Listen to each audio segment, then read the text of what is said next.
اعوذ محمد صلوات صلی علی محمد اعوذ باللہ من الشیطان الرجیم بسم اللہ الرحمن الرحیم الحمد للہ رب العالمین والصلاة والسلام علی اشرف الانبیاء والمرسلین خاتم النبیین رحمت للعالمین سیدنا و نبینا و شفیع ذنوبنا و طبیب نفوسنا ومطهر قلوبنا مولانا ابی القاسم محمد اللهم صل على محمد وآلہ الطیبین الطاہرین المعصومین المظلومین ولعنة اللہ علی اعدائهم اجمعین من الآن إلى يوم الدين أما بعد فقد قال الله في كتابه الكريم بسم الله الرحمن الرحيم من ذا الذي يشفع عنده إلا بإذنه صلوات اللهم صل على محمد وآل محمد. عزیزان محترم، مرحوم جناب علی عباس رضوی صاحب کی سال ثواب کی یہ مجلس ہے، جن کی خدمات اس شہر میں اس طرح ہیں کہ جو حضرات اس ادارے سے مربوط ہیں، اس شہر میں رہتے ہیں، بلکہ اس شہر کے علاوہ بھی دوسرے شہروں میں ان کی خدمات سے واقف ہیں، اور کچھ ہمیں عرض کرنے کی ضرورت نہیں ہے۔ مخصوصاً جب سے ہم نے ان سے ملاقات کی اور ان کو دیکھا اور ان کی شخصیت، تو یہ طے ہے کہ عزاداری کے فروغ میں ان کا بہت بڑا حصہ ہے۔ بہت ولائی اور عزادار اور بہت ہی جذبہ خدمت رکھنے والے ایک بزرگ ہمارے درمیان سے اٹھ گئے، لیکن ظاہر ہے کہ جب ایسی شخصیتیں اٹھتی ہیں اور ان سے قوم محروم ہوتی ہے تو اللہ یہ انتظام کرتا ہے کہ ان کی جگہ کو کسی طرح پر کیا جائے، اور وہ خود کامیاب ہے وہ انسان اس دنیا سے جانے والا جو اس دنیا سے جانے سے پہلے ایسی اولاد چھوڑ کر جائے جو اس کی جگہ پر کر سکے۔ تو ماشاءاللہ انہوں نے ایسی اولاد چھوڑی ہے، بلا شبہ الحمدللہ پروردگار ان کی اولاد کو توفیق اور ہمت عنایت فرمائے کہ وہ ان کے اس جذبے کو قائم و برقرار رکھیں، اور انشاءاللہ یہ عشق اور محبت اور معرفت اور عزاداری اور خدمت کا یہ جذبہ، قوم کی خدمت، ادارے کی خدمت، اہل بیت کی خدمت کا جذبہ انشاءاللہ نسلوں میں قیامت تک ان میں قائم و برقرار رہے انشاءاللہ۔ صلوات بر محمد وعلی اللهم صل على محمد وآل محمد. جیسے کہ آپ جانتے ہیں کہ ہر شب جمعہ کو یہاں تفسیر کا درس بھی ہوتا ہے، اور اس میں ان آیات کا اعلان پہلے سے کر دیا جاتا ہے کہ جن پر گفتگو ہونی ہے۔ سورہ مبارکہ یونس پر گفتگو چل رہی ہے، اور جن آیتوں پر آج ڈسکس ہونا تھا مناسب ہے کہ اسی پر یہ مجلس ہو جائے، اس لیے کہ قرآن مجید کی یہی خصوصیت ہے کہ شروع سے آخر تک قرآن کی ہر آیت قرآن ہے۔ جب آپ کہیں کہ قرآن مجھے پڑھنا ہے تو اگر آپ نے سورہ توحید کی تلاوت کی تو آپ نے قرآن کی تلاوت کر لی، اگر آپ نے سورہ کوثر کی تلاوت کی تو آپ نے قرآن کی تلاوت کر لی، اگر آپ نے پورے قرآن کی تلاوت کی تو آپ نے قرآن کی تلاوت کر لی۔ تو قرآن کی خصوصیت ہے کہ آپ جیسے پانی، آپ سمندر کو بھی پانی ہی کہتے ہیں، اور جو گلاس میں ہے پانی اس کو بھی پانی ہی کہتے ہیں، تو یہ بھی پانی ہے وہ بھی پانی ہے۔ تو پانی کی خصوصیت یہ ہے کہ اس کی مقدار پر نہیں جایا جاتا، اسم مسمى پر جب صادق آتا ہے تو اس کی نہ تعداد دیکھی جاتی ہے، نہ مقدار، نہ اس کی کمیت دیکھی جاتی ہے، بلکہ کیفیت دیکھی جاتی ہے۔ اگر واقعی پانی ہے اور صرف پانی ہے اور خالص پانی ہے تو چاہے گلاس میں ہو تو پانی ہے، اور اگر سمندر میں ہو تو پانی ہے، اور اگر پانی میں ملاوٹ ہو جائے تو پھر اس کو تنہا پانی نہیں کہتے، اس لیے اسے مضاف کہا جاتا ہے۔ آب مضاف کیا مطلب؟ یعنی اس میں کسی ایک اور نام کا اضافہ ہو جاتا ہے۔ چائے کا پانی، عرق کا پانی، گلاب کا پانی، فلاں کا پانی، آپ نے کا پانی کا کی کے لگ جاتا ہے، اس کو کہتے ہیں مضاف ہو جانا۔ لیکن اگر خالص ہے تو کم ہے تو بھی وہی ہے، زیادہ ہے تو بھی وہی ہے، چھوٹا ہے تو بھی وہی ہے، بڑا ہے تو بھی وہی ہے، چھوٹا سورہ ہے تو قرآن ہے، بڑا سورہ ہے تو قرآن ہے۔ اب سمجھ میں آیا کہ اولنا محمد و آخرنا محمد، صلوات بھیجیں محمد و آل محمد پر۔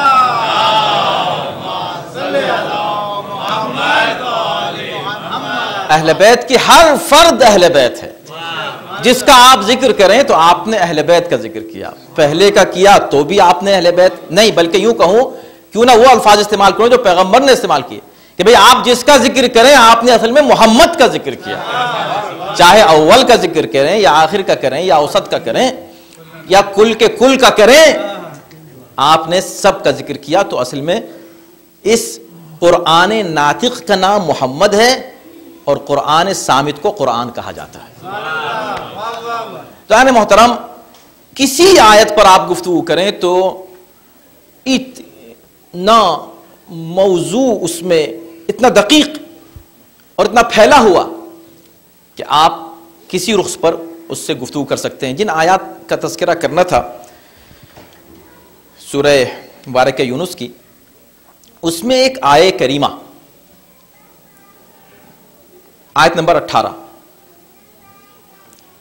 اس میں ارشاد یہ ہو رہا ہے کہ وَيَعْبُدُونَ مِن دُونِ اللَّهِ۔ قرآن کی تفسیر کا کمال یہ ہے کہ اس میں ہر لفظ پر گفتگو میں لطف آتا ہے، ایک ایک لفظ، اور کون سا لفظ کہاں کیوں رکھا گیا ہے اور کیوں یہاں استعمال ہوا۔ وَيَعْبُدُونَ مِن دُونِ اللَّهِ مَا لَا يَضُرُّهُمْ وَلَا يَنفَعُهُمْ۔ یہ لوگ عبادت کرتے ہیں اللہ کے علاوہ ان چیزوں کی جو نہ ان کو نفع پہنچاتی ہیں نہ ضرر پہنچاتی ہیں۔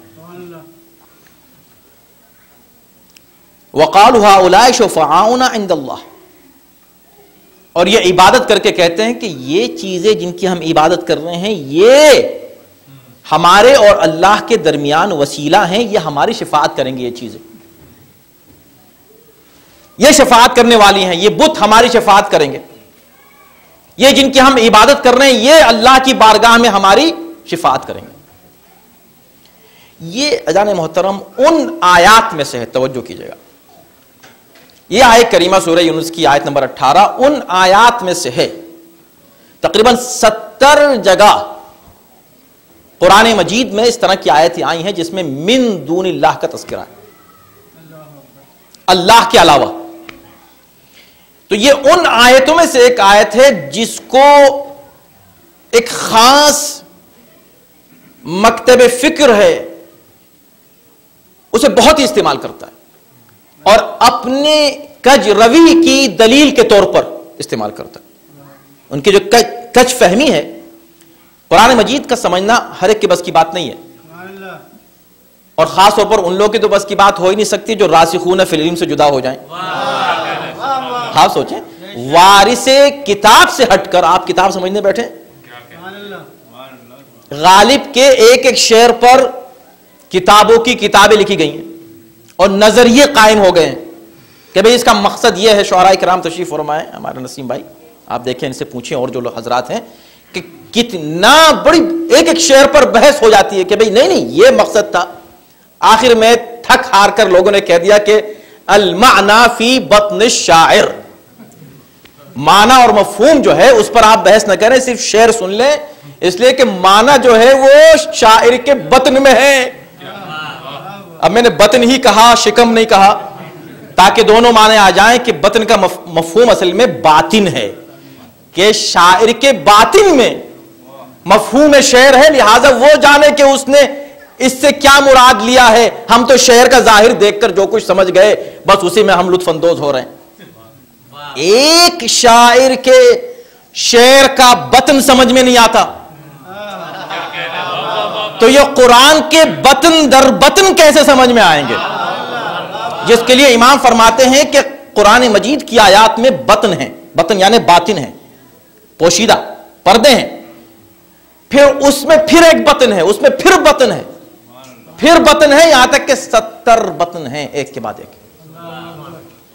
اس ڈیپتھ میں کون غواسی کر سکتا ہے، کون جا سکتا ہے؟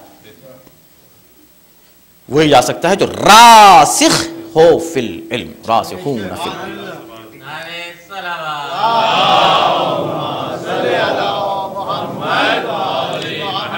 تو آپ توجہ کیجئے کہ اس آیت میں یہ کہا گیا کہ یہ لوگ عبادت کرتے ہیں اللہ کے علاوہ من دون اللہ، دوسروں کی عبادت کر کے کہتے ہیں کہ یہ جن کی ہم عبادت کر رہے ہیں یہ ہمیں اللہ سے قریب کریں گے۔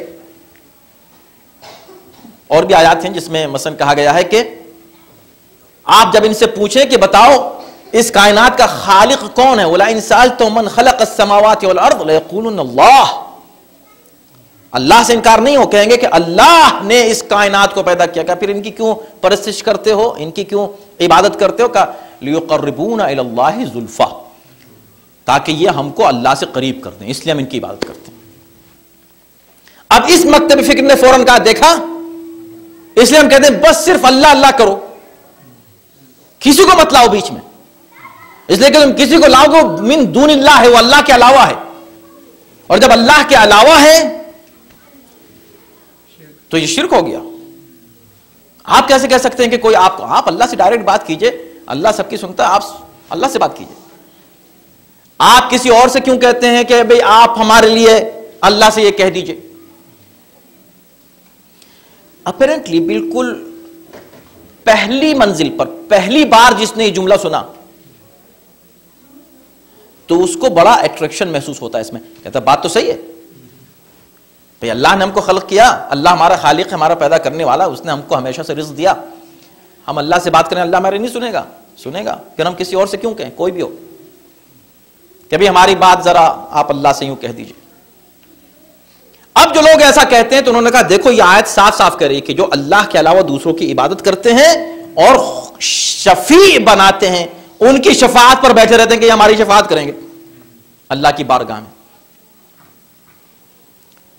تو اب یہاں نہ صرف یہ ایک آیت ہے، میں نے آپ کی خدمت میں عرض کیا کہ متعدد آیات ہیں قرآن مجید میں۔ خیر، میں اس مجلس میں دون اللہ کی بحث نہیں چھوڑوں گا، یہ خود ایک مفصل بڑی دلچسپ بڑی مزیدار گفتگو ہے دون اللہ کی، اس لیے ہے کہ صدیوں سے ایک بڑی غلط فہمی اس لفظ کے مفہوم کو سمجھنے میں بڑے بڑے اسکالرز کو ہوئی ہے۔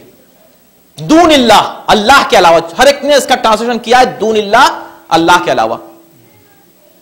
میں اس پر انشاءاللہ کسی اور موقع پر وقت ملا تو عرض کروں گا کہ دون اللہ کا مطلب کیا ہے۔ اس وقت ہم تاکہ گفتگو مرکوز رہے ایک ہی موضوع پر، بات اسی آیت پر ہم کریں، اور میں نے آیت پڑھی کچھ اور تھی، وہ آپ کو یاد ہوگی کہ میں نے جو آیت پڑھی ابھی اس سے اس کا کیا ربط ہے، بس وہی ہمارا موضوع ہے۔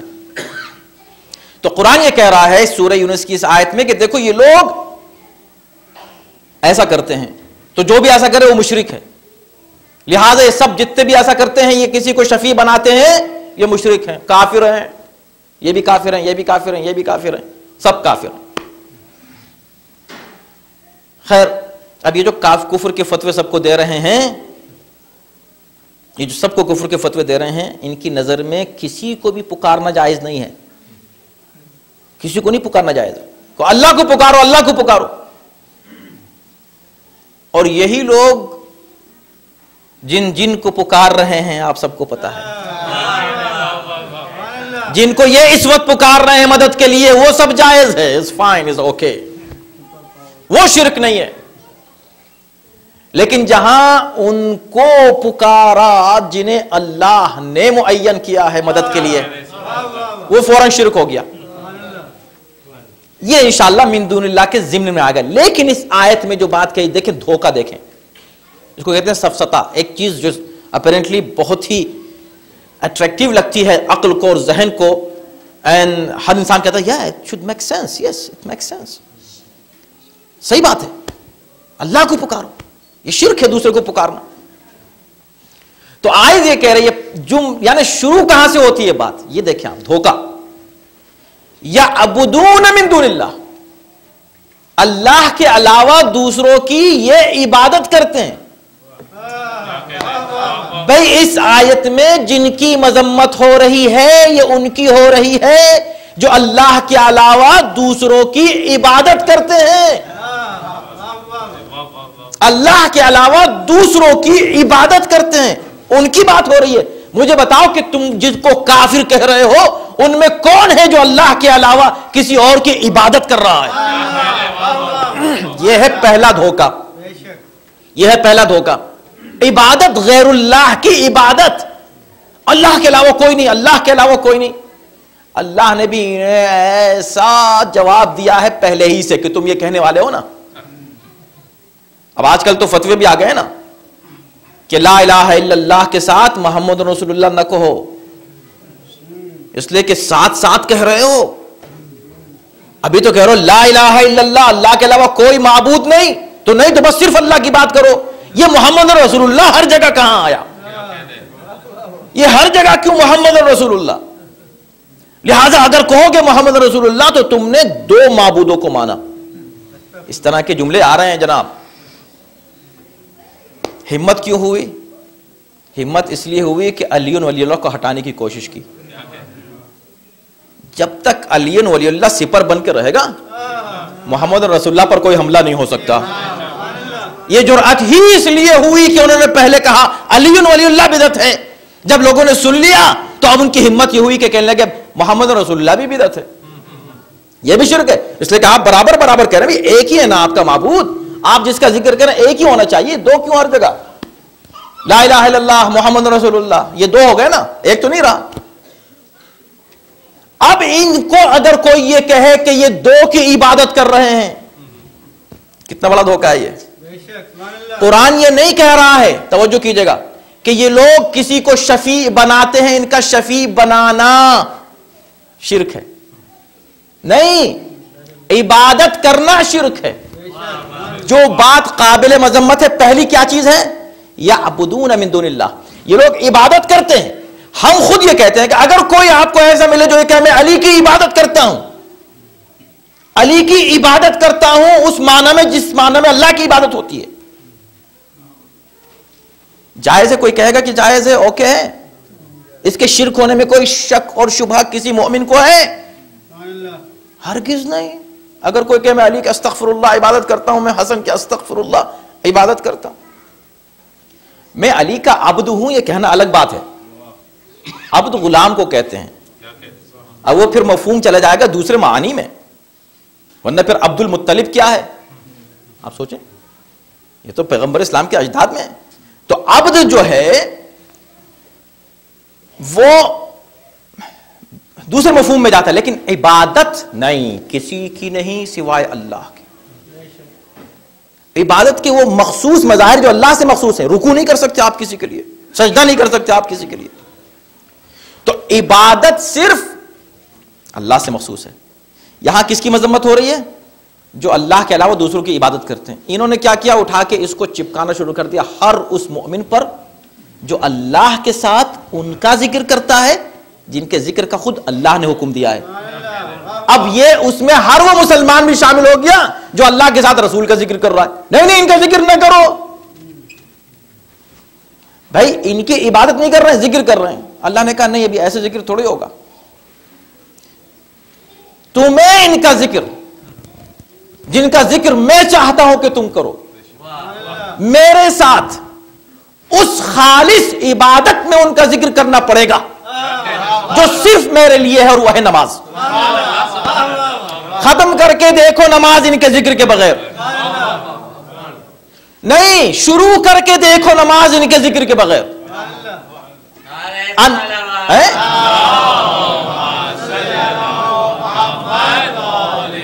بھائی انعمت علیہم سے نماز شروع کرتا ہے ہر مسلمان.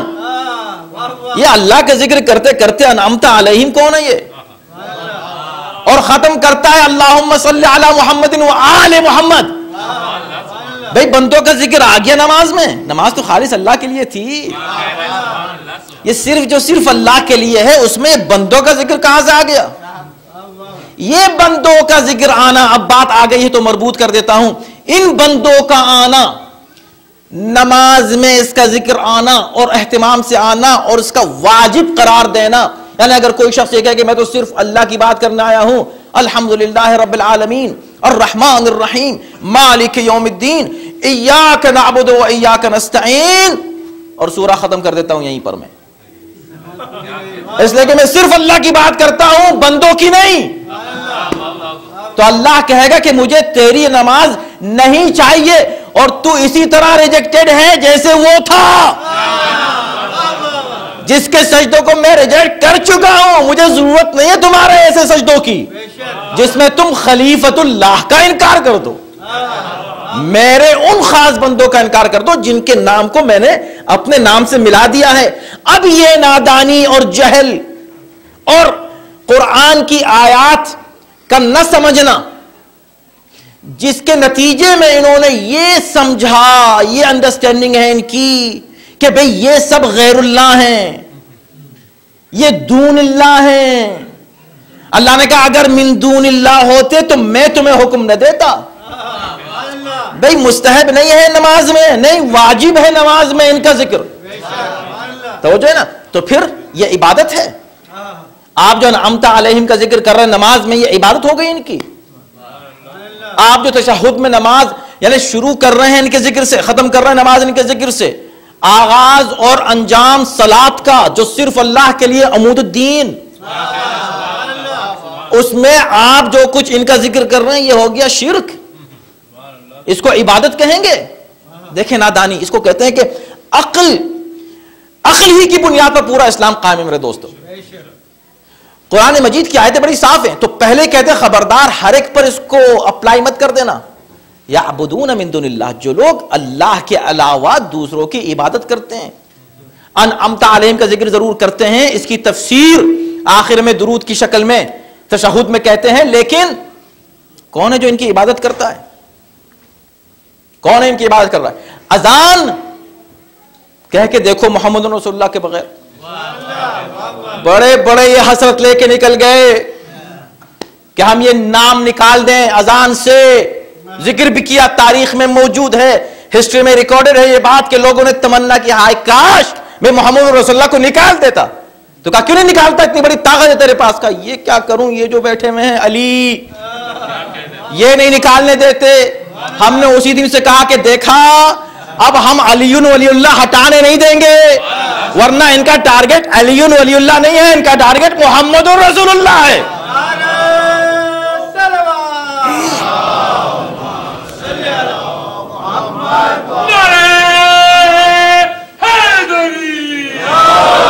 تو جو ہم صرف اسی آیت پر رہیں گے تاکہ بات تھوڑی سی واضح ہو. اس کے بعد اور وقت پر مجلس بھی تمام ہو جائے. تو یعبدون, پہلا لفظ یہ ہے جس کو یہ بالکل نہ صرف اگنور کرتے ہیں, یہ جو وہابی فکر ہے, سلفی فکر اور یہ قاتلوں کی فکر, آج تو ان کا قتل و غارت کا سلسلہ اتنا عام ہو چکا ہے, اور ان کی نظر میں نہ صرف ہر شخص دنیا کا کافر ہے, یعنی اب مسلمان دنیا میں رہے ہی نہیں علاوہ خود اپنے ان کے. اچھا نہ صرف یہ خود اپنے ان کے, نہیں, یہ بھی ایک عام غلط فہمی ہے لوگوں کو. خود وہ ان میں, یہی جو کافی تکفیری جو گروپس ہے نا, ایک گروپ نہیں ہے, سینکڑوں گروپ ہیں. اس لیے کہ ہر آیت کو تو یہ ہر شخص اپنی تفسیر کر کے فوراً یہ کہہ دیتا ہے کہ جو میں نے سمجھا وہ صحیح ہے, جو کسی اور نے سمجھا وہ کافر ہے. تو بھائی ان میں خود بہت کافر ہیں ایک دوسرے کے لیے. بہت گروپ ہیں جو ایک دوسرے کو کافر کہتے ہیں, خود یہ تکفیری, ان کا مذہب ہی تکفیری ہے. اور ہم ہمیشہ کہتے ہیں کہ دیکھو کیا بات, انبیاء آئے دنیا کو مسلمان بنانے کے لیے, ان کی غرض خلقت ہے ہی یہ کہ مسلمانوں کو کافر بنا دیں, کسی مسلمان کو مسلمان نہ چھوڑیں, ہر ایک کو کفر کا فتویٰ. تو اذان محترم یعبدون, تو پہلا دھوکہ کھلم کھلا آپ کے سامنے. اگر کوئی ایسی آیت پیش کرے, رک جاؤ دکھاؤ کہاں قرآن میں آیت, بتاؤ. یعبدون, ہم عبادت کرتے ہیں ان کی, بات ہو رہی ہے بت پرستوں کی، تم اپلائی کر رہے ہو خالص مومنین کے اوپر، تمہیں اتنی بھی حیا نہیں ہے؟ یعبدون کی، جو لوگ اللہ کے علاوہ دوسروں کی عبادت کر رہے ہیں ان کے لیے آیت ہے، تم اپلائی کر رہے ہو مسلمانوں پر۔ ایک بات، چلے آگے بڑھیے۔ یعبدون من دون اللہ ما لا یضرهم ولا ينفعهم، ان چیزوں کی عبادت کرتے ہیں جو نہ نفع پہنچاتی ہیں نہ ضرر پہنچاتی ہیں۔ تو پہلی بات تو یہ ہے کہ عبادت کی بات ہو رہی ہے۔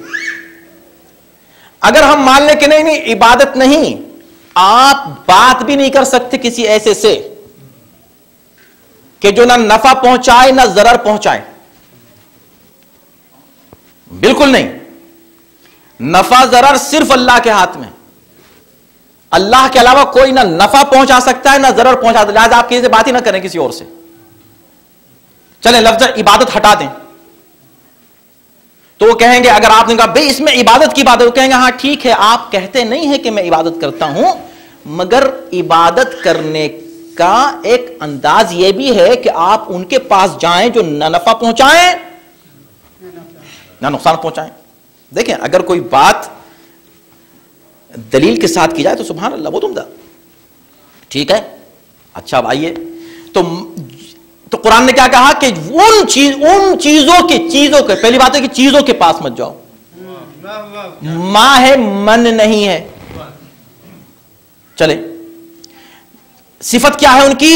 نہ نفع پہنچاتے نہ ضرر۔ تاریخ میں ایک ایسے بزرگ گزرے ہیں جو حج کرتے کرتے حجر اسود کے سامنے رک گئے، پہنچ گئے نا آپ، انہوں نے وہاں کھڑے ہو کے کہا اے حجر اسود، اگر میں نے رسول اللہ کو تجھے چومتے ہوئے نہ دیکھا ہوتا تو میں تجھے نہ چومتا۔ کیوں نہ چومتا؟ اس لیے کہ تو نہ ضرر پہنچاتا ہے نہ نفع پہنچاتا۔ انہوں نے اس پتھر کو اپنی عقل سمجھ لیا، یہ سمجھا کہ یہ وہی پتھر ہے جو میرے یہاں بیٹھا ہوا ہے، تو فوراً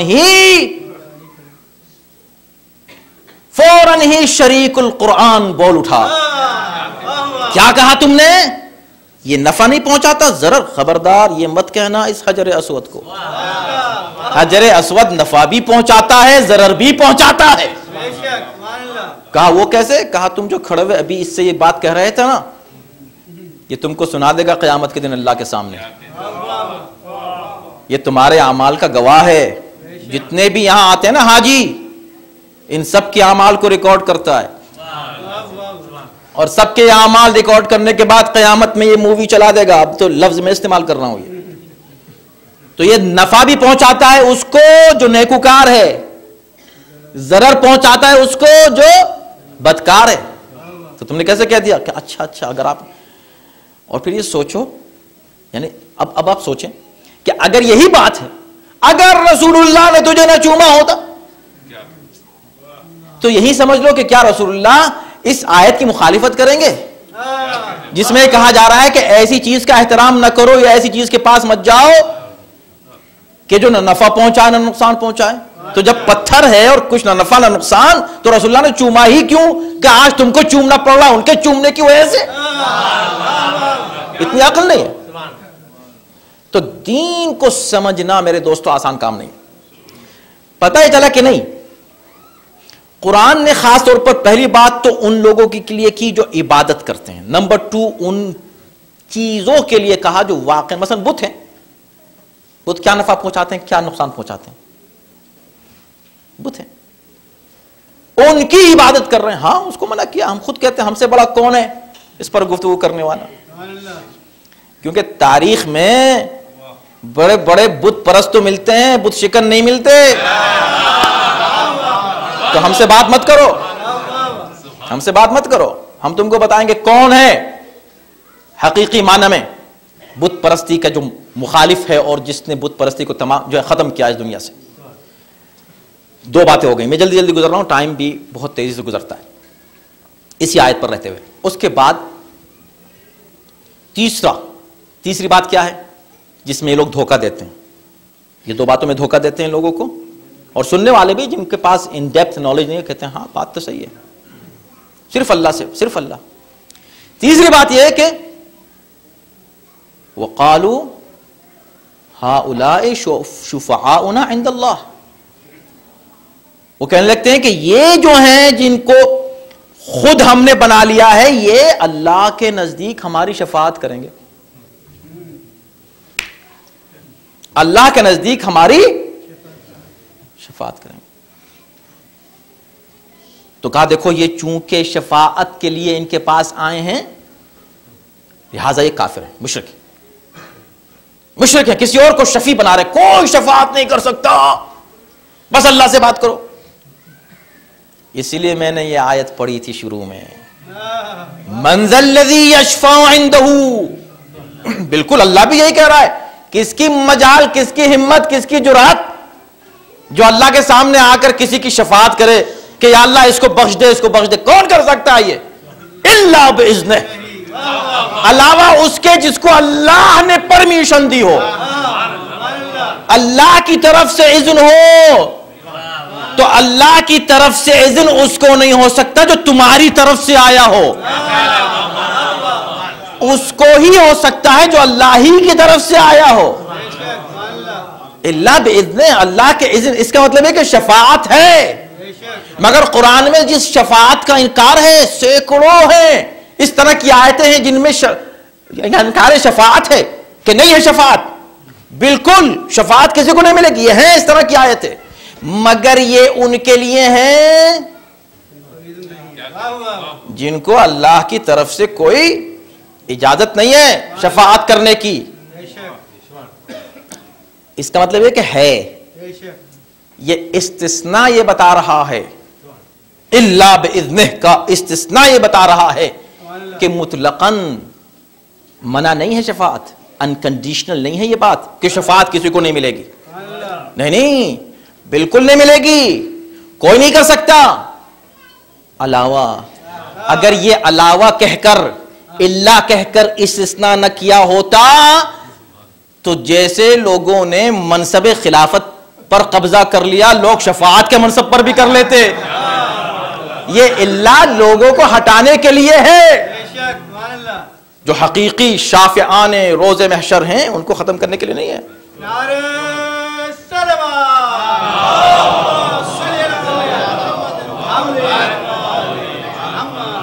اور ہو سکتا ہے کہ ظاہر ہے کہ وقت تمام ہو گیا ہے، میرا مضمون تمام نہیں ہوا، تو ہو سکتا ہے کہ ہم اسی کو کنٹینیو کل کی مجلس میں کریں تاکہ ایک مضمون سامنے آ جائے، اس لیے کہ اس وقت اس دور میں ہمیں ان حقائق کو سمجھنے کی بہت سخت ضرورت ہے، خود سمجھنے کی تاکہ ہم دوسروں کو سمجھا سکیں، اس لیے کہ بہت ضروری ہے اس وقت کے حالات میں دفاع کا یہ طریقہ اختیار کرنا، دفاع کا یہ طریقہ اختیار کرنا واجب اور ضروری۔ میں ہمیشہ کہتا رہا ہوں، اس وقت میں بہت کنوینس ہو گیا ہوں اس بات سے کہ یہ جو حالات ہیں اس وقت جو دنیا میں ہو رہے ہیں اس کا علاج ہمارے پاس نہیں ہے، اور میں کہتا ہوں کہ 3 ہمارے پاس آپشنز ہیں۔ ایک آپشن یہ ہے کہ ہم بھی وہی کریں جو یہ کر رہے ہیں، ابھی آپ نے جناب حجر ابن عدی کے سلسلے میں سن لیا ہے، دل سب کے ٹوٹے میں، یا تو ہم بھی وہی کریں جو یہ کر رہے ہیں، اس کی ہمیں پرمیشن نہیں ہے، اس کا اذن ہم کو نہیں دیا گیا ہے، ہم وہ کر نہیں سکتے۔ بالکل آپ ہسٹری میں جا کر دیکھیں، لوگ کہتے ہیں ارے معاویہ بڑا ذہین تھا، بڑا ہوشیار تھا، حضرت علی کو نعوذ باللہ سیاست نہیں آتی تھی۔ اب بات آ گئی ہے تو میں جوڑ رہا ہوں، نہیں تو میں تمام کرنا چاہتا ہوں گفتگو۔ دیکھیں اسی آیت میں، سبحان اللہ، علی کو سیاست نہیں آتی تھی، سنا ہوا ہے آپ نے؟ سنیے اسی میں، آپ اسی آیت نمبر 18 میں جب یہ کہا اللہ نے کہ یہ وہ لوگ ہیں کہ جو شفیع بنا لیتے ہیں، کمال ہے، قرآن کا بھی کمال ہے، شفیع بنا لیتے ہیں، ان کی مذمت ہو رہی جو کسی کو بھی شفیع بنا لیتے ہیں اللہ کی بارگاہ میں۔ تو اللہ کہتا ہے کہ بھئی کیا تم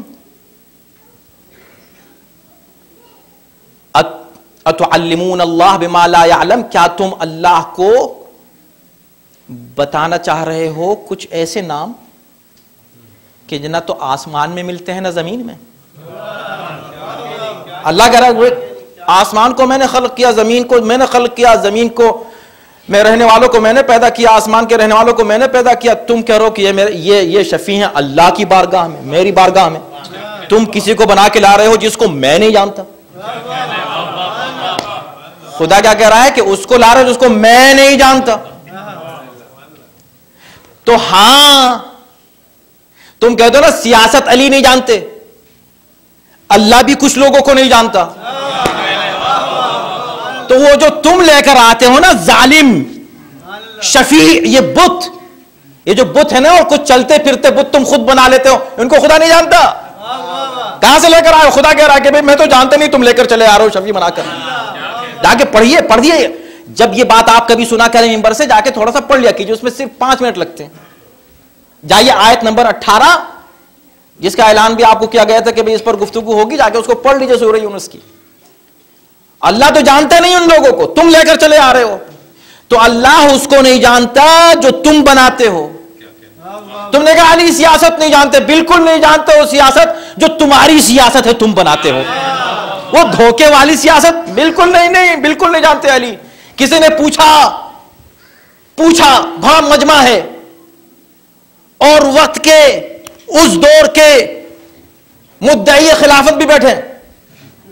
کسی نے آ کر کہا کہ بتاؤ میرا ایک سوال ہے, خدا کیا نہیں جانتا؟ اس نے کہا اس کو مارو, قتل کر دو اس کو اسی وقت. یہ مینٹلٹی آج کی نہیں ہے میرے دوستو, یہ بہت پرانی ہے. مارو اس کو, قتل کر دو. کیوں جناب, تم کیسے کہہ رہے ہو خدا کیا نہیں جانتا؟ سوال ہی تمہارا غلط ہے. تمہاری جرأت کیسے ہوئی پوچھنے کی کہ خدا کیا نہیں جانتا؟ کافر ہو تم, قتل کر دو اس کو فوراً. اس نے کہا بھائی میں نے تو ایک سوال کیا تھا, معاف کر دو. کہا نہیں, معاف کچھ نہیں. اس کی خوش قسمتی سے باب مدینۃ العلم وہاں موجود ہے. اس نے کہا روکو, اس کو کیوں قتل کر رہے ہو؟ اس کا سوال بالکل صحیح ہے. سوال صحیح ہے. تو کیا کوئی ایسی چیز ہے جو اللہ نہیں جانتا؟ کہ ہاں نہیں جانتا, اللہ نہیں جانتا. یا علی آپ کیا کہہ رہے ہیں؟ کہا پہلے تم اللہ کو جانتے ہو, تم خود اللہ کو جانتے ہو. دیکھو اللہ ظلم نہیں جانتا. اللہ کی ڈکشنری میں اللہ کے یہاں ظلم نام کی کوئی چیز نہیں ہے جس کو اللہ جانتا ہو کہ ظلم ہے کوئی چیز. تمہارے ظلم کو جانتا ہے خوب, لیکن ظلم جو اللہ کی طرف منسوب ہے اس کا کوئی جب وجود ہی نہیں ہے تو جانے کا کیسے؟ بھئی جانے کا کوئی شخص, آپ جس چیز کو آپ جانتے ہیں وہ ہے نا, تبھی تو جانتے ہیں. ایک چیز نہیں ہے میں اس کو جانتا ہوں, ابھی جب نہیں ہے تو جانتے کس چیز کو ہے. اللہ جب ظلم کرتا نہیں ہے تو اس ظلم کو کہاں سے وہ جانے گا جو وہ کرے؟ توجہ نا کیا فلسفہ ہے دیکھیں میرے مولا کا. فرمایا کہ اللہ ظلم نہیں جانتا, تو جیسے خدا ظلم نہیں جانتا ایسے ہی علی ظلم والی سیاست نہیں جانتا. مگر جو سیاست الہیہ ہے علی سے بڑھ کر کون جان سکتا ہے؟ تو ہوتا کیا تھا, معاویہ ہر طرح کا ظلم کر رہا ہے, ہر طرح کی دہشت گردی کر رہا ہے. علی جواب نہیں دے پاتے تھے. دیکھو علی جواب نہیں دے رہا, کیسے جواب دیں بھئی؟ اس نے پانی بند کر دیا, علی بھی بند کر دیں؟ نہیں جانتے, علی والی سیاست جانتے ہی نہیں. یہ ہتھ کنڈے اس کو جو ہے علی کو آتے نہیں, اس لیے کہ علی اللہ کا نمائندہ ہے جسے ظلم نہیں آتا. ایسے علی نہیں جانتا اس طرح کی چیز. یہ والی سیاست بالکل صحیح کر رہے ہو, اور تم فخر کر رہے ہو جس سیاست کے اوپر, معاویہ کی سیاست پر فخر ہے, اس کو سیاست آتی تھی. اسی طرح آج ہمارے ساتھ ہو رہا ہے. قتل کیے جا رہے ہیں ہم کو, ذبح کیے جا رہے ہیں ہم کو. اب ہم کو بھئی آپ کیوں نہیں کچھ کرتے؟ ہمیں نہیں آتا وہ, صحیح بات ہے, ہمیں وہ سب کچھ نہیں آتا جو ان کو آتا ہے. یہ بڑے ماہر ہیں اس میں, دہشت گردی میں. ہمیں نہیں آتی دہشت گردی بھائی, دہشت گردی وی ڈونٹ نو, وہ جانتے ہیں. تو پہلا آپشن کیا ہے کہ ہم بھی وہ ہو جائیں جو ہم جانتے ہی نہیں. جب ہم جانتے ہی نہیں تو ہم کریں گے کیسے؟ ہمارے یہاں دہشت گردی ہمارے یہاں ہے ہی نہیں, کبھی نہیں رہی. ظالم تو جو ہو جائے وہ شیعہ رہ ہی نہیں سکتا ایک منٹ کے لیے بھی. ظلم کا نام تشیع نہیں ہے, مظلومیت کا نام تشیع ہے. تو یہ چیز تو ہم کر نہیں سکتے. تو ایک آپشن تو گیا ہمارے ہاتھ سے. دوسرا آپشن یہ ہے کہ وہ جو ریزن بتا کے ہمیں قتل کرتے ہیں اس کو ہم جو ہے کہہ دیں کہ نہیں بالکل صحیح نہیں ہے، تم صحیح نہیں کر رہے ہو، ہم ایسا نہیں کرتے. پوچھے کیوں ان کو قتل کیا؟ کیا اس لیے کہ یہ عزاداری کرتے. اب کہہ دیجیے نہیں ہم نہیں کرتے، اچھا نہیں کریں گے، چھوڑو اب مت قتل کرو، اب ہم نہیں کریں گے. یہ ایک آپشن ہے، right? This one of the options کہ ان کا جو مقصد ہے وہ ہم کہہ دیں کہ اوکے فائن. اس کو کیوں مارا تم نے؟ کیا یہ معاویہ کو برا کہتا ہے اور معاویہ کے استادوں کو بھی برا کہتا ہے،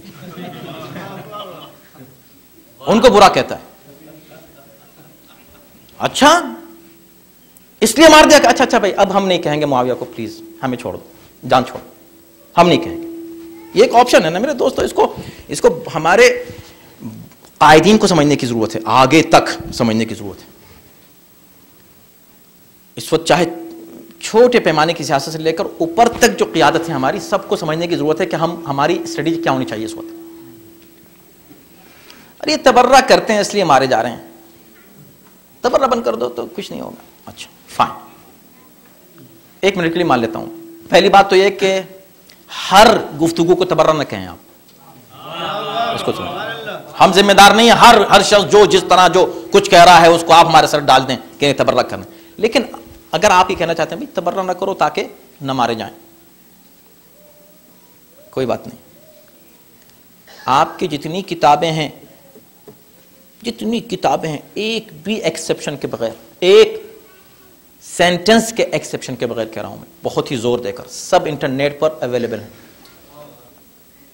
مکتبۃ اہل البیت واحد وہ بہترین کتاب جو ہے وہ سی ڈی ہے، سافٹ ویئر ہے، جس میں تقریباً 5000 کتابیں مکتبۃ اہل البیت کے نام سے جرنل اویلیبل ہیں اور خوب فارورڈ ہوتی ہیں اور لوگ اس کو ڈاؤن لوڈ کرتے ہیں، عربی میں ہیں، اوریجنل ریسورسز ہیں.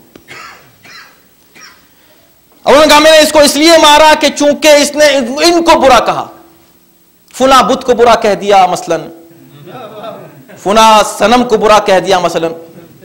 اب آپ نے کہا کہ میں نہیں، اچھا بھائی ہم تو نہیں کہتے، یہ دیکھو ہم تم کو نہیں کہہ رہے، اس کتاب میں تمہاری لکھا ہوا ہے. اچھا ہم کہنے ہی نہیں، اچھا اب ہم نہیں کہیں گے، چھوڑو. ٹھیک ہے کہہ دیجئے، آپ میں سے جو تیار ہو کہنے کے لیے کہ ہم نہیں کریں گے، یہ سمجھے؟ ٹھیک ہے اگر یہ آپشن آپ کے پاس ہے تو. سو یہ دو آپشن ہیں، اس میں سے کون سا آپ منتخب کرتے ہیں؟ ایک یہ کہ ہم بھی وہی کریں، دوسرا یہ کہ ہم یہ کہیں کہ نہیں اب ہم نہیں کریں گے یا ہم نہیں کرتے. یہ دونوں باتوں میں سے کوئی ایک آپشن. تیسرا آپشن کیا ہے؟ ہم کہتے ہیں بھائی دیکھو ہاں ہم کہتے تو ہیں یہ بات جس کی وجہ سے تم ہم کو مارتے ہو، ہمارا عقیدہ تو ہے یہ جس کی وجہ سے تم ہمیں قتل کر رہے ہو، لیکن بھیا یہ سمجھ لو کہ یہ کفر نہیں ہے، ہم اس کی وجہ سے واجب القتل نہیں ہیں. ہاں ہم اس کو بھی برا کہتے ہیں، ہم اس کو بھی برا کہتے ہیں، ہم اس کو بھی برا کہتے ہیں، مگر سن لو کیوں کہتے ہیں. بہت سمجھ کے سوچ کے آپ لوگ اس پر بعد میں سوچ لیجئے گا، اس لیے کہ اس کے سوا ہمارے پاس اس وقت اس دنیا میں کوئی ہمارے پاس ڈیفنس نہیں رہا، کوئی ڈیفنس نہیں ہے، ہمارے پاس کوئی ہتھیار ہی نہیں ہے. تو اب صرف یہ ہے کہ وہ جو قتل کر رہا ہے یہ کہہ کر کے اس نے اس کو برا کہا تھا، ہم کہیں گے ہاں کہا تھا مگر اس لیے کہا تھا. اس سے کیا فائدہ ہوگا؟ اگر نہیں کہو گے اس طرح تو اور قتل کریں گے پھر وہ آگے. اس طرح اگر ہم نے کہنا شروع کیا سلیقے سے، اس کو ذہن میں رکھیے گا، بس سلیقے کے نام علم نہیں ہے. علم جو ہمارا اصل سرمایہ ہے، اس علم کے اندر ایجوکیٹ کرنا شروع کریں لوگوں کو. دیکھو یہ ہوا، یہ بات ہے ہم اس لیے کہہ رہے ہیں، اور یہ بات میں بار بار کہہ چکا ہوں اور اس کو اس لیے دہرا رہا ہوں تاکہ ہم آمادہ ہو جائیں، تیار ہو جائیں اس وقت حالات کے لیے. حجر ابن عدی کے ساتھ کیا ہوا؟ پورا ایک موضوع ہے یہ جناب حجر کا، اور جتنا آج ہو سکے کہ میں اس وقت صرف تھوڑا تذکرہ کر کے بس مصائب کی طرف آ رہا ہوں، اور مجلس ہو گئی سمجھے مکمل. وقت پر تمام کرنا سب سے اہم ہے، باقی جو بات رہ گئی انشاءاللہ کل کی مجلس میں آپ کی خدمت میں عرض کروں گا. جناب حجر کے ساتھ کیا ہوا پوری دنیا میں، یعنی ہم اتنا تیار ہم کو رہنے کی ضرورت ہے علمی طور پر، اتنا پہلے تو ہم خود ایک وپڈ ہوں وتھ نالج، اور اس کے بعد پھر ہم اس نالج کو شیئر کریں دوسروں کے ساتھ. بھائی تم نے پاکستان میں ان کو کیوں مارا تھا؟ کہا اس لیے مارا کہ صحابہ کو برا کہتے ہیں. اور حجر ابن عدی کون ہے؟ یہ صحابی نہیں ہے. ان کی اچھا تم نے نہ صرف صحابہ کی بے حرمتی کی، تم نے ان کی قبر کی بھی بے حرمتی کی، میت کی بے حرمتی کی. یعنی انتہا ہے، ہسٹری کی انتہا ہے تاریخ میں. اب اس سے آگے دشمنی کا اظہار نہیں ہو سکتا. یہ صحابی نہیں ہے. کہاں ہے تو پھر ان کی خطا کیا ہے؟ کہا تم نے ہسٹری نہیں پڑھی. ان کی خطا کیا ہے؟ ان کی خطا یہ ہے کہ یہ علی سے محبت کرتے تھے. تو کم سے کم چلو اس ڈائلاگ میں ہماری گفتگو میں ایک چیز تو کلیئر ہو جائے کہ صحابہ کی ڈیفینیشن سامنے آ جائے. یعنی تمہاری نظر میں صحابی کہتے ہی اس کو ہے جو علی کا دشمن ہو.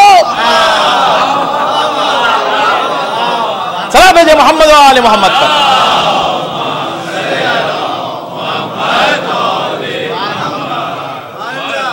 یہ سب باتیں کھل کے کرنے کی ضرورت ہے، کسی کو ٹیز کرنے کے لیے نہیں. ایز اے ڈیفینس، جب ڈیفینس ہوتا ہے تو ڈیفینس کرنے والا بھی زخم لگاتا ہے، مگر وہ ڈیفینس میں کر رہا ہے، وہ کیا کرے بیچارہ. This is our defence, this is the only defence we have now. یہی ایک سنگل ڈیفینس ہمارے پاس رہ گیا ہے. اب اگر آپ نے کہا نہیں یہ بھی نہ کہو تو بس پھر اب تیسرا آپشن ہے کہ مرتے رہو کٹتے رہو جاؤ، اور ان کو کھلا ہینڈ دے دو کہ جو چاہو تم کرو. یہ تیسرا جو ہے چوتھا ایک لاسٹ، یعنی کہ اگر تین آپشن نہ رہے تو پھر وہ ایک ہے. تو اس کے سوا کوئی علمی آپشن نہیں کہ ہم علمی انداز سے، عقلی انداز سے لوگوں کو ایجوکیٹ کریں کہ دیکھو یہ ظالم کر کیا رہے ہیں، اور ہم جو ہمارا عقیدہ ہے وہ یہ ہے، اور اس کی یہ دلیلیں ہیں، یہ قرآن کہہ رہا ہے، یہ حدیث میں ہے. قطعاً یہ جھوٹ بولنے کہ ہم کافر ہیں، ہم کافر نہیں ہیں، اور جب کافر نہیں ہے تو واجب القتل بھی نہیں ہے. تو جو ہمیں قتل کر رہا ہے کبھی اس کا ساتھ مت دینا، کبھی مت کہنا ہاں ٹھیک ہے اچھا ہوا قتل کر دیا اس لیے کہ فلاں صحابی کو برا کہتا ہے. نہیں نہیں، ایسی کوئی بات نہیں ہے. ہم کسی صحابی کو برا نہیں کہتے، اور جو ڈیفینیشن آج سامنے آئی ہے اس کے حساب سے تو بالکل نہیں کہتے، کبھی نہیں کہا. ان صحابہ کی تو کیا کہنے، عظمت عزت ہماری سر آنکھوں پر. ہمارا دل رو رہا ہے حجر بن عدی کے لیے. آج اس عظیم صحابی کے لیے ہر مومن کا دل رو رہا ہے، تڑپ رہا ہے. کیوں؟ اس لیے کہ یہ وہ شجاع اور بہادر اور عظیم الشان رسول کا صحابی، علی کا صحابی، حسن کا صحابی، حسین کا صحابی، کہ جس نے صحابیت کی حقیقی تعریف اپنے خون سے لکھی، اپنے خون سے لکھی. ایک لفظ میں اپنی جان کو جو بچا سکتا ہے، ایک لفظ کہہ کر اپنی جان بچا سکتا ہے، کہا صرف تم علی سے اظہار براءت کرو، علی کو برا کہہ دو اس وقت ہمارے سامنے، چھوٹ جاؤ گے. اس نے کہا کہ نہیں، ایسا ہرگز نہیں ہوگا. اور نہ صرف یہ ہوا بلکہ اس حد تک تاریخ بتاتی ہے کیا عشق ہے.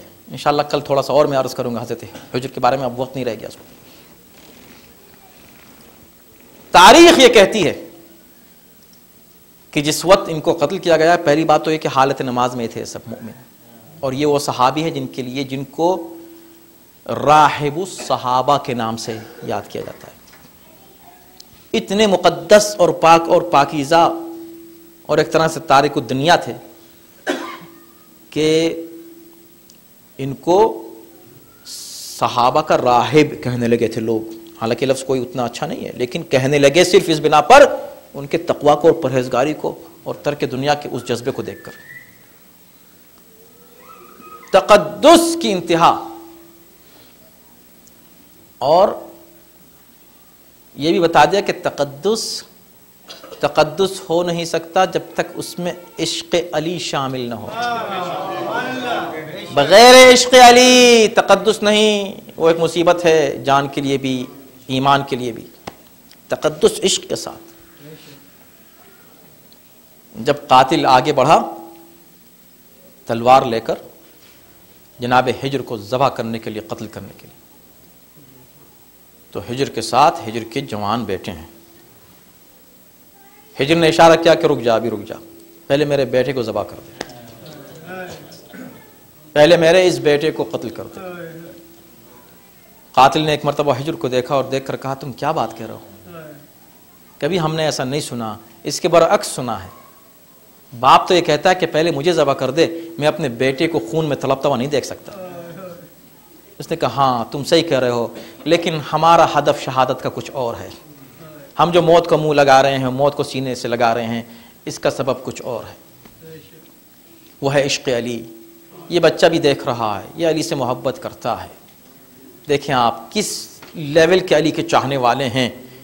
پروردگار ہم کو وہ عشق کرامت فرما جو ہجر جیسے صحابہ کے دلوں میں تھا، کہ وہ ایک مرتبہ کہتے ہیں کہ دیکھو یہ میرا بیٹا ہے جوان، یہ نوجوان بیٹا ہے، اس کو معرفت علی ضرور ہے، مگر مجھے ڈر یہ ہے کہیں باپ کا خون دیکھ کے ذہن میں یہ سوال پیدا نہ ہو جائے کہ یا علی آپ کی محبت میں میرا باپ بے جرم ہوتا تھا، مارا کیوں گیا،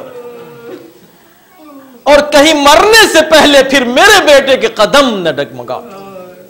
اس لیے میں چاہتا ہوں عشق علی پر، اس مستحکم ایمان پر میری نگاہوں کے سامنے اس دنیا سے چلا جائے. مجھے اسی پر افتخار ہوگا، مجھے اسی پر خوشی ہوگی. اور جب ایسا ہوا اور بیٹے کے خون کو بہتے ہوئے ہجر نے دیکھا تو سجدے شکر ادا کیا. پروردگار تیرا شکر کہ تو نے میری اس قربانی کو قبول کیا. یہ وہ ہجر ہیں، یہ وہ ہجر ابن عدی ہیں کہ جو حسن کے بھی غلام ہیں، حسین کے بھی غلام ہیں. یہی جذبہ ہمیشہ ہمیں ملا ہے، ماں کا بھی باپ کا بھی. کربلا میں اگر آپ کر دیکھیں تو ماؤں نے اسی انداز سے اپنی قربانیاں پوری رات تیار کی تھیں کہ کل کے لیے ہم یہ قربانی تیار کر رہے ہیں اور سب کو چھوڑیں. آپ ذرا اس نوجوان کو دیکھیں جو ابھی مسلمان ہوا ہے اور جب آتا ہے حسین کی بارگاہ میں بار بار اور ماں کہتی ہے بیٹا تم ابھی زندہ ہو، میں تمہیں دودھ نہیں بخشوں گی. وہب سے کہتی ہے وہب کی ماں میں تمہیں دودھ نہیں بخشوں گی، بیٹا تم ابھی زندہ ہو. اور بار بار ہاتھوں کو جوڑ کر کرتا ہے اماں میں کیا کروں، میں جاتا ہوں آقا کے پاس اور مولا مجھے اجازت نہیں دیتے. کہا اب جاؤ. اب چلتا ہے اور در خیمہ پر کھڑی ہوئی ہے. جیسے قریب آیا امام کچھ کہنے لگے، آواز دی مولا بیوہ کا ایک تحفہ ہے قبول کر لیں، مولا ایسے رد نہ کریں، مولا میرے بیٹے کو اجازت دے دیں. امام کی طرف سے اجازت مل گئی، مگر اجازت اس شرط پہ ملی. دیکھیں عشق کس منزلوں پر ہوتا ہے. اور یہ عشق کے لیے ضروری نہیں کہ کچھ دن گزرے انسان کے عشق میں. جب عشق آتا ہے، جب دل میں حسین اترتے ہیں تو اس انداز سے اترتے ہیں 2 یا 3 دن کا معاملہ ہے. ابھی تو حسین کو دیکھا ہے، صرف ابھی تو ماں نے صرف زینب کو دیکھا ہے. اس دیکھنے سے عشق ایسا دل میں اترا کہ ایک مرتبہ جب حسین کہتے ہیں اچھا چلو ہم تم کو اجازت دیتے ہیں، مگر تم تو ابھی تمہاری شادی ہوئی ہے، تم نے ٹھیک سے اپنی بیوی کو دیکھا بھی نہیں ہے. جاؤ اپنی ماں سے اجازت لو اور جا کر اپنی بیوی سے اجازت مانگو. جاؤ اس سے رخصت ہو، اگر وہ دونوں تم کو جانے دیں تو پھر میں تم کو اجازت دیتا ہوں. آ جاتے ہیں ماں کے پاس. اماں یہ شرط لگائی ہے کہ بس ٹھیک ہے، میری طرف سے تو پہلے سے اجازت ہے. جیسی ماں سے اجازت ملی تو بڑھنے لگے قدم بیوی کی طرف، تو ماں نے بازو پکڑ کے روک لیا. جانتی ہے نوجوان ہے، پہلی بار اپنی بیوی کا چہرہ دیکھے گا، خدا جانے آپس میں کیا بات ہو جائے. روک لیا ماں نے. بیٹا کہاں جا رہے ہو؟ کہا ماں اپنی بیوی سے بھی تو اجازت لے لوں، اس سے تو کہہ دوں، اس لیے کہ ابھی میں نے اس کا چہرہ نہیں دیکھا، اس نے میرا چہرہ نہیں دیکھا، میں شہادت کے لیے جا رہا ہوں، اس کا کیا ہوگا، وہ بیوہ ہو جائے گی. کہا میرے لال ایسا نہ ہو کہ تم اس کی باتوں میں آ جاؤ، امام پر اپنی جان نثار کرنا ہے. نہیں اماں آپ فکر نہ کریں. قدم آگے بڑھتے ہیں. امام نے حکم دیا ہے، جا کر میں اس سے گفتگو کروں. آ گئے. میں آیا ہوں اس لیے کہ امام اکیلے ہیں, تم جانتی ہو مظلوم ہے, ظالموں نے گھیر لیا ہے, امام کی چاہنے والے کتنے کم ہیں تمہیں پتا ہے. میں چاہتا ہوں کہ امام پر اپنی جان جا کر نثار کروں, مگر امام نے کہا ہے تم جب تک نہیں کہو گی میں نہیں جا سکتا. جیسے یہ کہا تو ایک مرتبہ دامن کو تھام لیا اور تھام کر کہا وہاب میں تجھے نہیں جانے دوں گی. یہ سننا تھا کہ وہاب لرزنے لگے, اے مومنہ یہ کیا کہہ رہی ہے, نہیں میں تمہیں نہیں جانے دوں گی. کہا مجھے جانا ہے, امام تنہا ہے, امام کے بچے دیکھو تنہا ہے, یہ ظالم امام کو گھیرے ہوئے ہیں. کہا ہاں میں تجھ کو اس لیے منع کر رہی ہوں, تو چلا جائے گا, شہید ہو کے سیدھے جنت چلا جائے گا, جب تک تو مجھ سے یہ وعدہ نہ کرے کہ میرے بغیر جنت میں نہیں جائے گا میں تجھ کو نہیں جانے دوں. یہ سننا تھا کہ ایک مرتبہ وہاب خاموش ہو گئے. وہ کیا کہیں, وہ کیسے جنت کا وعدہ کر لیں. جیسے ہی خاموش ہوئے حیران و پریشان ہے کہ بیوی کے سوال کا جواب کیا دے, کہ ایک مرتبہ آواز آتی ہے وہاب وعدہ کر لو, نہ صرف یہ وعدہ کرو کہ تم نہیں جاؤ گے, کہہ دو تمہارا آقا بھی تمہارے بغیر نہیں جائے گا.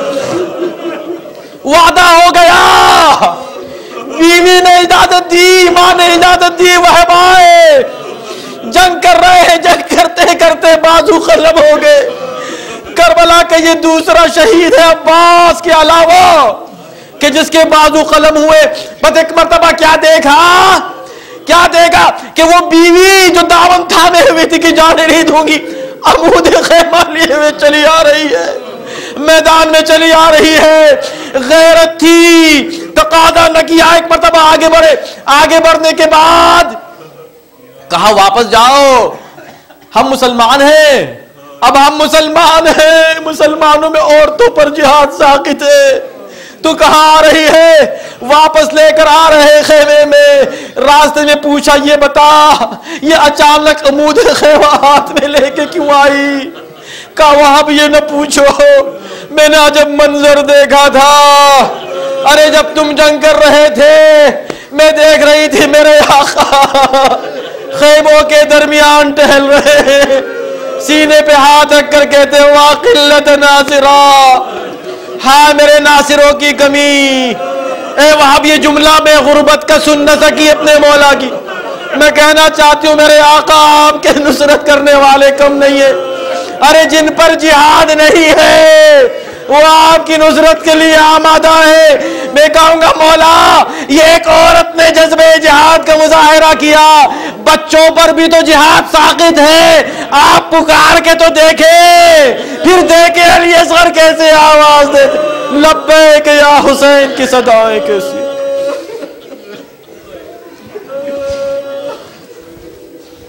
پروردگار ہمارے سامنے صالح کو قبول فرما, اس سے بہتر انداز ذکر اہل بیت سننے سنانے کی توفیق کرامت فرما.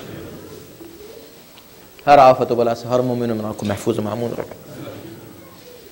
خداوندہ جہاں جہاں اہل بیت کے چاہنے والے اور ماننے والے آباد ہیں ان کو امن امان اور سکون کرامت فرما. اس مجلس کے ثواب مرحوم علی عباس رضوی صاحب کی روح کو پہنچا. خداوندہ جن ظالموں نے جناب حجر ابن عدی کے روزے کو شہید کیا ہے, پروردگار ان کو اسی دنیا میں اپنے عذاب اور سزا سے ذلیل و خوار اور نابود فرما. پروردگار جناب زینب اور جناب سکینہ کا روزہ بھی خطرے میں ہے ان ظالموں کے, خداوندہ ان کی حفاظت فرما. ہم سب کو توفیق عنایت فرما کہ ہم ان روزوں کی حفاظت کے لیے اپنی جد و جہد کو جاری رکھ سکیں. ان ظالموں نے جناب معصومہ کونین اور 4 معصومین کے روزوں کو جنت البقیع میں منہدم کر کے اس ظلم کا سلسلہ شروع کیا. خداوندہ ہم سب کو توفیق دے کہ ہم اس قابل ہو جائیں کہ ان ظالموں کی تباہی اور بربادی کے بعد انشاءاللہ ہم ان روزوں کی تعمیر میں حصہ لے سکیں. خداوندہ ہمیں توفیق دے کہ ہم اپنے طور پر جہاں جہاں ہیں جو کچھ بھی ہم کر سکتے ہیں اس موقع پر ہماری جو ذمہ داریاں ہیں خداوندہ ہم ان ذمہ داریوں کو صحیح طریقے سے بحسن و خوبی انجام دے سکیں. مالک جو مومنین کسی طرح بھی پریشان ہیں ان کی پریشانیوں کو دور کر دے. بہت سے مومنین بیمار ہیں, بہت سے مومنین نے بیمار ہیں ان کے نام بھی لیے ہیں اور ان کے لیے دعا کی التماس کی ہے۔ خداوندہ جہاں جہاں کوئی مومن اہل بیت کا چاہنے والا بیمار ہے اس کو صحت و شفا کرامت فرما، ہر مومن کو ہر بیماری اور پریشانی سے محفوظ رکھ، اپنی آخرت ہمارے آخری امام کے ظہور میں تعجیل فرما، ان کے اعوان و انصار میں داخل و شامل فرما۔ ربنا تقبل منا۔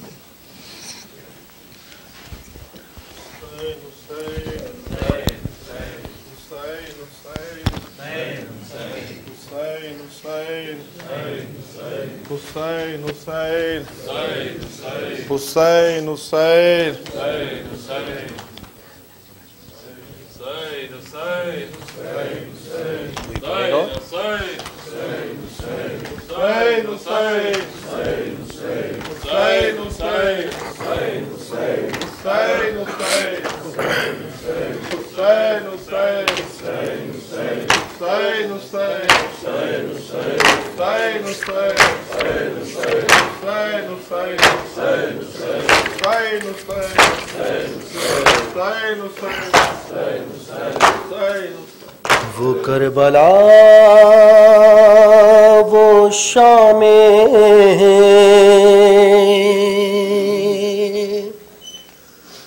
غریباں وہ تیرگی،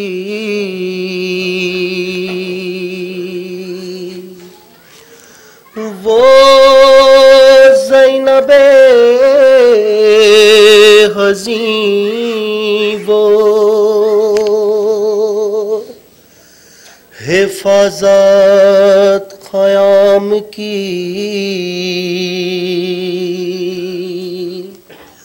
آیا وہ ایک سوار قریب خیام شاہ، بیٹی علی کی غیظ میں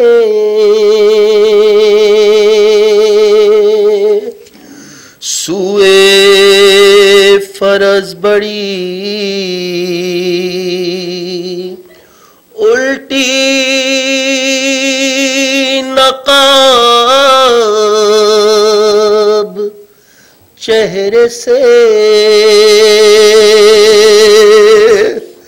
اپنی سوار نے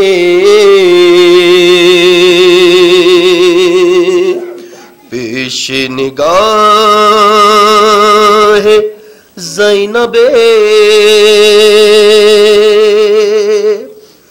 مظلوم تھے علی، ہر چند صابرہ تھی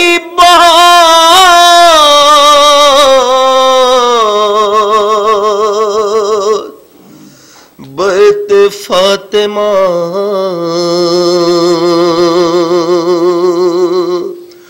بے ساختہ لبوں پہ فریاد آ گئی، زینب نے کہا باپ کے قدموں سے لپٹ کر اب آئے ہو بابا، زینب نے کہا باپ کے قدموں سے لپٹ کر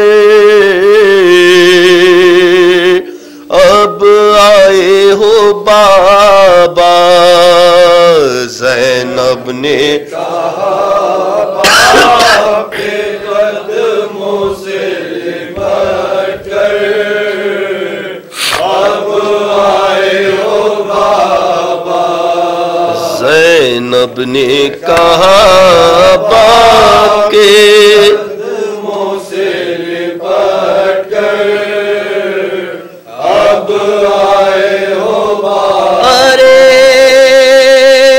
جب لٹ گیا میں اماں کا بھرا گھر آئے جب لٹ گیا پردیس میں اماں کا بھرا گھر اب آئے ہو بابا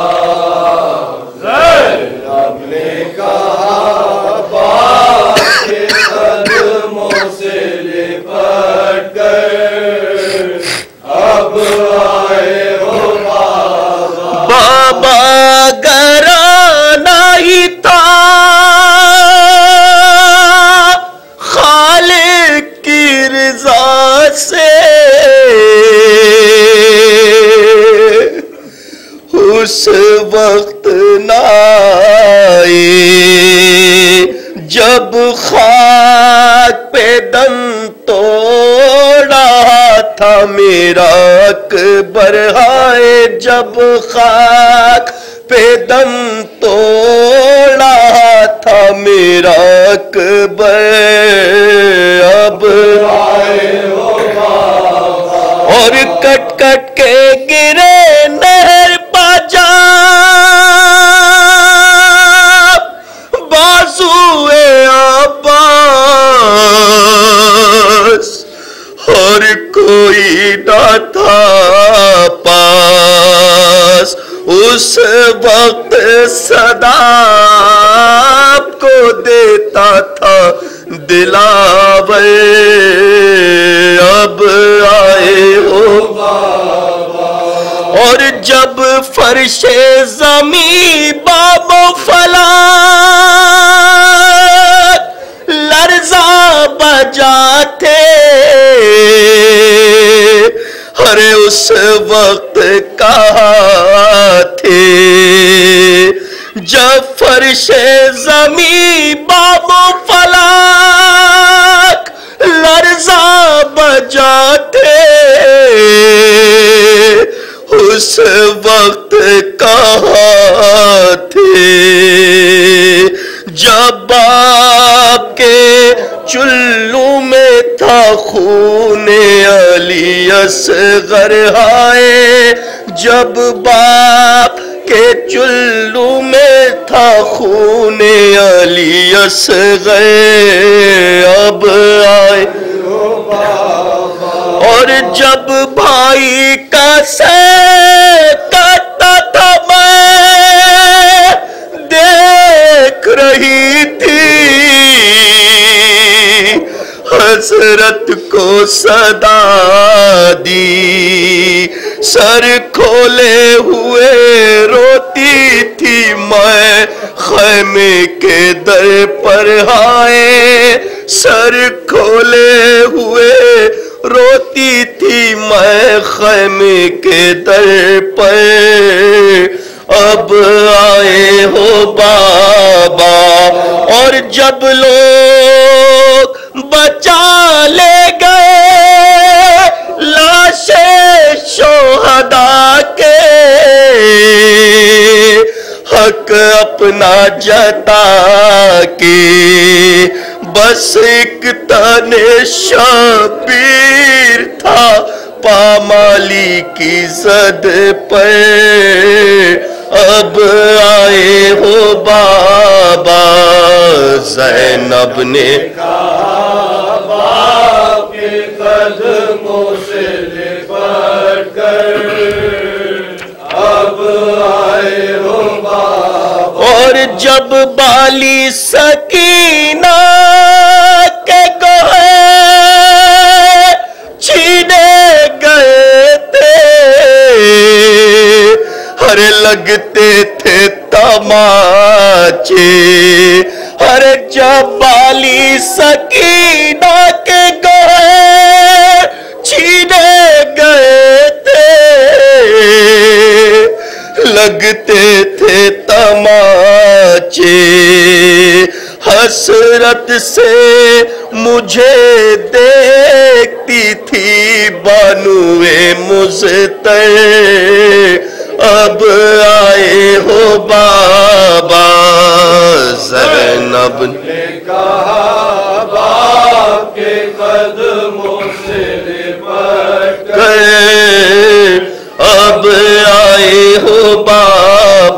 اور شاہد روخے ہیں در پا بکھر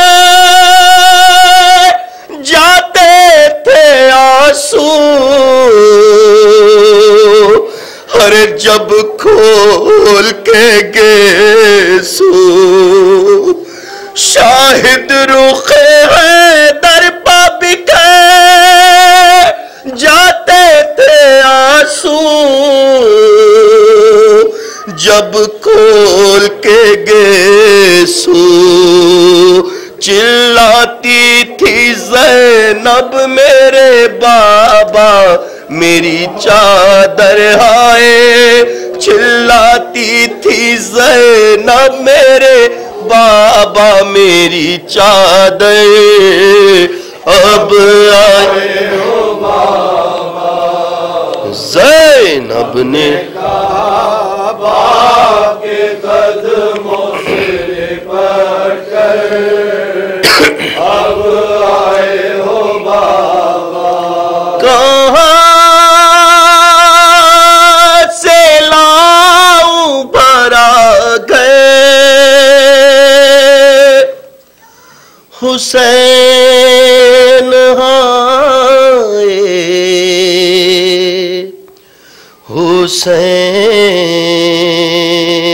حسین پکاری زینب مزتر، حسین ہائے حسین، حسین ہائے حسین، حسین ہائے حسین، کہاں سے لاؤں بھرا گئے حسین ہائے حسین پکاری زینب مزتر، حسین ہائے حسین، حسین ہائے حسین، تمہارے بعد تو اب جب شام آتی ہے، جب شام آتی ہے سروں کو در سے پٹکنے کے کام آتی ہے، سے پٹکنے کے کام آتی ہے، برستے رہتے ہیں آنکھوں سے تاسا ہے سب کی، لہو بھرے ہوئے منظر حسین ہائے حسین، پکاری زینب مزتر، حسین ہائے حسین، حسین ہائے حسین، گزر گئے ہیں کئی دن نہ صبر ہے نہ قرار، صبر ہے نہ قرار، تمہیں بلاتی ہے راتوں کو نیند میں کئی بار،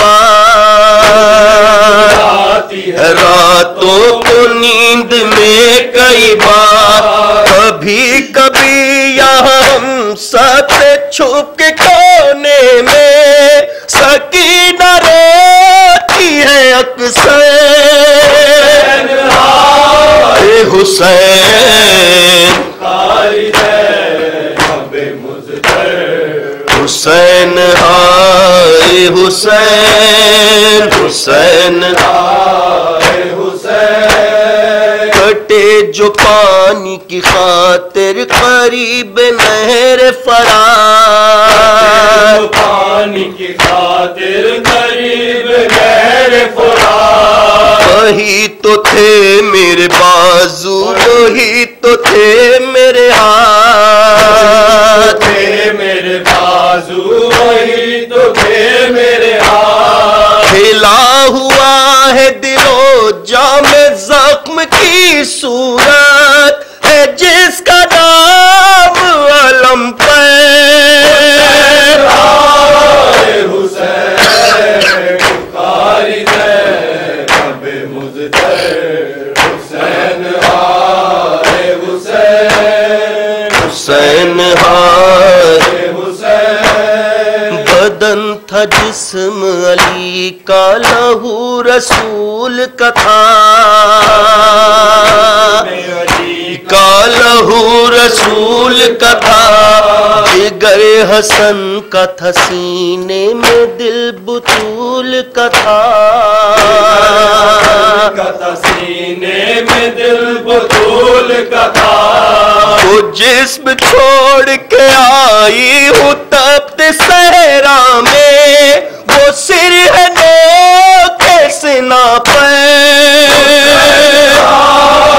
حسین پکاری دے رب مزدر حسین ہائے حسین حسین ہائے حسین کہاں سے لاؤں فرق ہے حسین ہائے حسین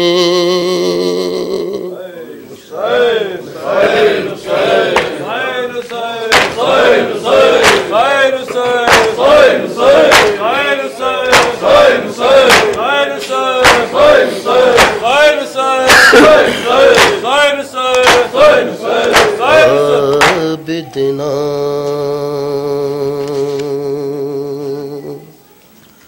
کبھی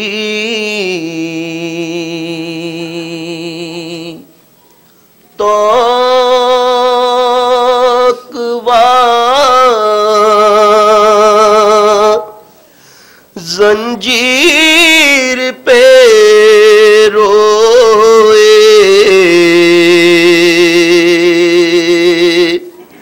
عابدنا کبھی توقوا زنجیر پہ روئے ہاں بے کسیے حضرات شبیر پہ روئے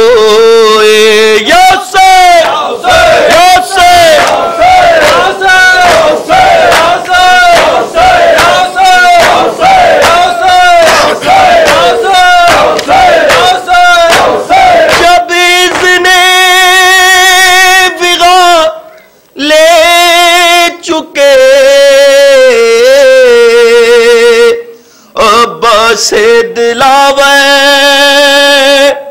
جب اذن وغا لے چکے ابا سے دلاوے دل تھام کے تنہائی شبیر پہ روئے ہاں بے کسیے حضرات شبیر پہ روئے